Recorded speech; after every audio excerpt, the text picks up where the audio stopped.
Sabe, bem aí dentro agora mesmo, existem máquinas minúsculas, microscópicas, trabalhando sem parar para que a vida seja possível. E hoje a gente vai dar uma olhada de perto em uma das maravilhas mais eficientes da biologia: as enzimas. É uma ótima pergunta, né? Pensa bem, a gente tem todos os ingredientes químicos para a vida, mas por que eles não ficam lá parados, sem fazer nada?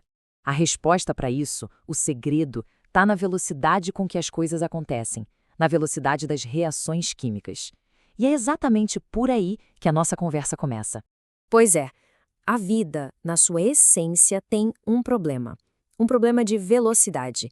As reações químicas precisam acontecer na hora certa e no ritmo certo. Sabe, nem devagar demais, nem rápido demais. Imagina só o nosso corpo como uma cidade gigante e super movimentada. O trânsito tem que fluir, certo? Se a produção de alguma coisa importante for lenta demais ou se a coleta de lixo atrasar, vira um caos. No nosso corpo é a mesma coisa. Esse caos, em termos biológicos, pode virar uma doença. Manter esse equilíbrio, essa homeostase, é literalmente uma questão de sobrevivência. Tá, mas e aí, como é que a vida resolve esse problema de velocidade? Bom, daria pra usar a força bruta, né? Tipo, colocar mais ingredientes na mistura ou, sei lá, esquentar tudo. Só que o nosso corpo não pode simplesmente ligar o fogo no máximo. Precisa de uma solução muito mais inteligente, muito mais elegante. E essa solução elegante, ela tem nome. É aqui que entram em cena as enzimas. Elas são os verdadeiros maestros do ritmo da vida, os aceleradores supremos da natureza. Beleza, mas o que é uma enzima, afinal? De forma bem simples, é uma proteína. Mas não uma proteína qualquer. Ela tem um trabalho super específico: fazer as reações químicas acontecerem mais rápido. Pensa nela como um operário super especializado numa linha de montagem. Ele ajuda a montar o produto, mas quando termina, ele está lá, intacto, prontinho para a próxima tarefa. É isso que a enzima faz. E olha, esse ponto aqui é crucial, preste atenção. A enzima não faz mágica. Ela não cria uma reação que não ia acontecer. Ela não muda o resultado final nem o balanço de energia.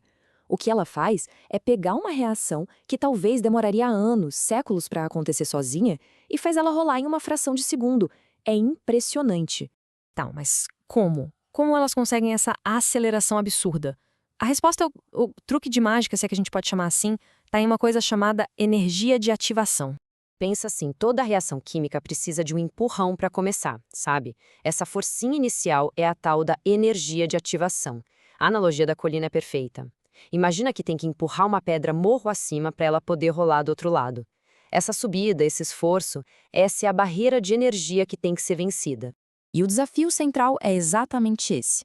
Para uma reação ser rápida, um monte de moléculas precisa ter energia suficiente para conseguir subir e passar por cima dessa colina. É aqui que a genialidade das enzimas aparece de um jeito incrível.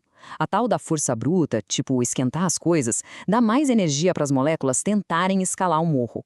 É como dar uma bebida energética para cada uma delas. Mas as enzimas são muito mais espertas. Elas não dão mais energia, elas diminuem o tamanho do morro. Elas achatam a colina. Com uma colina menor, muito menos energia é necessária e a reação simplesmente dispara. Só que essas máquinas biológicas são bem sensíveis. São meio temperamentais, sabe? Elas não trabalham bem em qualquer condição, não. Para que elas funcionem na sua capacidade máxima, o ambiente ao redor precisa estar perfeito. E o que define esse ambiente perfeito? Basicamente, a gente pode olhar para 3 fatores principais que afetam o trabalho de uma enzima: a temperatura, o pH, que é o nível de acidez, e, claro, a quantidade de substrato, ou seja, de matéria-prima disponível para ela trabalhar. Vamos começar pela temperatura. Aqui, o equilíbrio é tudo. Um pouquinho mais de calor pode até ajudar a acelerar a reação, mas calor demais é um desastre. A enzima, que tem uma forma 3D toda complexa e específica, simplesmente se desfaz. Esse processo se chama desnaturação. E quando isso acontece, ela para de funcionar. A analogia da chave é ótima. É como derreter a chave. Ela não serve mais para abrir fechadura nenhuma. Com o pH, a história é parecida. Cada enzima tem o seu pH favorito, onde ela trabalha melhor. E os exemplos podem ser bem extremos. Pega a pepsina, por exemplo, que fica no nosso estômago, ajudando a digerir proteína. Ela ama um ambiente super ácido, com pH de 1,5. É tão ácido que a maioria das outras proteínas seria simplesmente destruída ali. Isso só mostra o nível de especialização dessas moléculas. E quanto ao substrato, a matéria-prima? Bom, no começo, a lógica é simples. Quanto mais matéria-prima, mais rápido a reação acontece. Mas tem um limite. Chega uma hora que todas as enzimas já estão trabalhando, todas estão ocupadas. É como um caixa de supermercado. Não adianta aumentar a fila de clientes, o caixa só consegue atender uma pessoa por vez. Nesse ponto, a gente diz que a enzima está saturada. Colocar mais substrato não vai acelerar mais nada. Ok, então a gente já entendeu como elas funcionam e o que afeta o trabalho delas. Que tal agora a gente dar um zoom e olhar mais de perto para a estrutura de uma enzima? Do que ela é feita exatamente? O coração da enzima, a parte mais importante de todas, é o que a gente chama de sítio ativo. Pensa nele como um encaixe perfeito, uma espécie de bolsinho com o formato exato para uma molécula específica, que é o substrato. É a peça-chave do quebra-cabeça.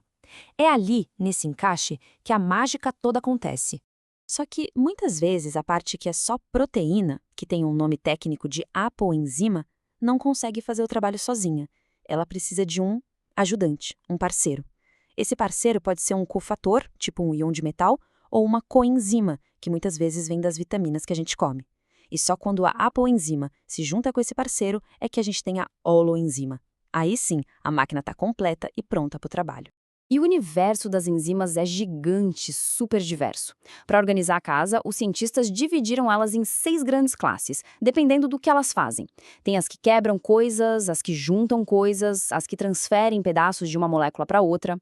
Por exemplo, as hidrolases quebram moléculas usando água, enquanto as ligases fazem o contrário, elas unem moléculas.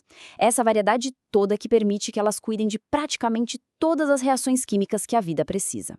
E todo esse conhecimento nos leva a uma reflexão final muito importante. Entender como as enzimas funcionam não é só uma curiosidade de biologia, sabe? É a base de boa parte da medicina moderna. Muitos remédios que existem hoje funcionam porque têm como alvo uma enzima específica. Remédios para infecções, para doenças crônicas. Ao controlar essas pequenas máquinas, a gente consegue influenciar diretamente a nossa saúde. E isso nos deixa com uma pergunta no ar.